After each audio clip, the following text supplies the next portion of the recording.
Hi, Green students. I am here to talk with you about the Columbian Exchange.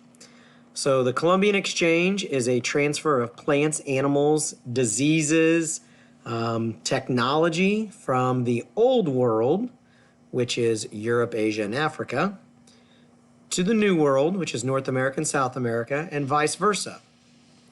So all of these items on this arrow, down on the bottom arrow, they are transferring from the Old World to the New World. So yes, cattle, sheep, pigs, horses all came from the Old World. The Native Americans had never seen a horse or a cow before. All of these diseases, smallpox, influenza, measles, all came from the Old World.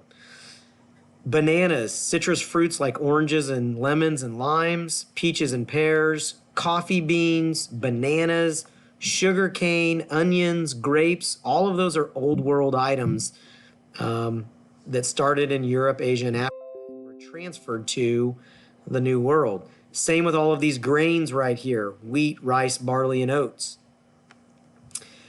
And so all of these items were not present in the New World prior to Christopher Columbus in 1492 and all these subsequent explorers throughout the 15 and 1600s. Likewise, there are some New World items, these would be on the upper arrow, that Europeans and people in Africa and Asia had never experienced before Columbus and the explorers that came after him. These would be things like turkeys, pumpkin, sweet potatoes, peppers, peanuts, potatoes, tomatoes, corn, beans, vanilla, and cacao, which is basically chocolate. So if you look at these items on the upper arrow, imagine, for thousands of years, people in the Old World had never tasted corn or potatoes or seen a turkey. Tobacco was also a pretty big New World item that's going to end up changing the economic and financial future of the colonists, which we'll talk about in Chapter 3. So for your test on Friday, I'm going to ask you a series of questions that will say, is this item an Old World item or a New World item? And here's a good tip on how to remember that. Anything that's a disease is pretty much an Old World item. Anything that is livestock, some sort of animal, with the exception of the turkey, is an Old World item. So cattle, sheep, pigs, horses. All of your grains are Old World items. And then most of your fruits, most of your fruits, if you look at bananas, grapes, oranges, lemons, limes, peaches, pears, and coffee and sugar were two of the big ones as well. So there are some different categories and ways to look at that. Rather than memorizing every single item, you can look at it as categories. Now, when you look at the New World items, there's not really a category that stands out. But here's what I've tried to tell my students over the last several years. Think of Thanksgiving. So on Thanksgiving, you're going to have turkey, you're going to have pumpkin pie, you're going to have sweet potatoes, you're going to have corn or corn on the cob, mashed potatoes, and then for green beans. And then for dessert, you're going to have vanilla ice cream with chocolate cake.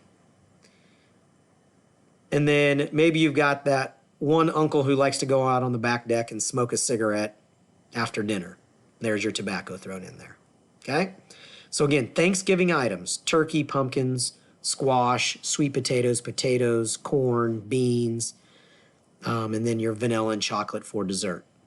Old World items: Old World meaning Europe, Asia, and Africa. You're looking at your diseases, your livestock, your grains, and most of your fruits. So that's the Columbian Exchange. Also on the Columbian Exchange, there was some technology transfer as far as firepower with guns and rifles and muskets being transferred from the Old World to the New World. Obviously, and unfortunately, we did have an exchange of people. Some of that was okay because you're talking about colonists going from the Old World to the New World and settling the colonies. But we also had the start of what is called the Atlantic slave trade, and many Africans being kidnapped and enslaved and sent over to the New World. That also is one of the major negative consequences of the Columbian Exchange. And then the transfer of devastating diseases to the Native Americans is another crippling effect to the New World. Hundreds of thousands, if not millions, of Native Americans were lost to simple diseases such as influenza, which we know of as the flu, even the common cold, and then some major diseases like smallpox, malaria, diphtheria, measles, stuff like that. So not everything was positive in the Columbian Exchange. Obviously, most of it was positive with the exchange of a lot of food items and animals, but the negative effects, of course, being disease coming from the Old World, and then also the enslavement of Africans and starting the Atlantic slave trade. And that is your Columbian Exchange discussion for the day.